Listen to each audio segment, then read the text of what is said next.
Nirmalakan yambia kamal kanwar online TV channel jawaban lingwa same chala do nene jang ki SSPDF awajen kan wikare wika unity state ajandan and bana right tinene me akan kono nyamre ler kam bana lade gor jen wo mi jiram jidit ke channel me le jenwa kana asen ko ken ka der channel ba der char der ja tobi ko kor kam shilar ci jeling an ler ban lingwa same katin kon ngai kon ka duno ler ku ko na lingan tama ler mi jidin mo gor liang qui emergency state eda ne chala de kirma ya di ajanda na bana kuing ping ka jen lera me ko ngai kona gwan wo nene ne kono kwa target kan ware an walle shanka baro ka pay bakal ron kina dangra wi jen dangra wi die jo ban link ler mu gor liang ka kwi denjen kontla de ne SSPDF ko jo wadana chalat ke je kan charu yale kan walle re wi ke juba ko bu ko wore wi ke unity state ngai kon di almandana le rode chalat wo nene ka do be dane cikir me yadi te jalar no ba neten content re wi ka warab kana unity state no ba emergency state ba jalatin ke state of emergency menyono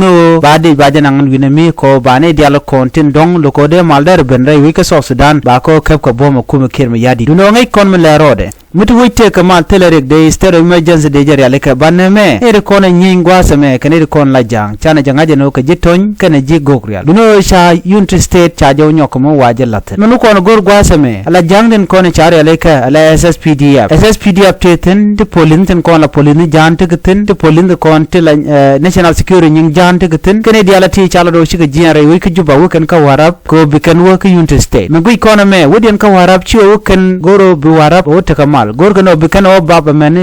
mayom bajo mangai kone target ke liut kwa target ni Nuer chika jang target ke liut kwa target ni natin content re wiki unity state miti girma yadi chejala no winami badin midin mishet kana bajanangan winami ko de dialati wan kelong police natin SSPDF batin national security jatin kana dialati jen yana wiki juba ko torbiyele ken ko jel kan gidi bamne jel kan ka torbiyel dir ko la torbiyele de ni ka cha ka media anyo kan jel kan kare nyalatin konin ku kana lo ne ka ngai kono already re nyal katin gan winami kanten kona kana kula boka ka jendien biya ngaje gwanu ne de kono kan ga target kan wari sika jang cirga mangai kon dialo no target ke liute kan wari men biya kullinge ne ko lan wari ngo nene mi sha kullinge no wudde indi tie wakare wich ka warab state kan wukane ka unity state jen gwa target yen but can use kan shap ko ba kul won woti emergency state tere wi ka wara but ti jen dana teten o ba wari content don winami ba ko mak ba kuma spela yon tere wiki unity state ba jo mak kan dialati wade tabande ngai te teten tabande ngai Nuer kel mugoy ken go dongde nwada galaka gwake daga ladaka duno chaken jen nyere Nuer ko gurken dakring machar jen dana le rode mugoy kono dia lat ko rodien nakana Nuer tel mi chamalar naga Nuer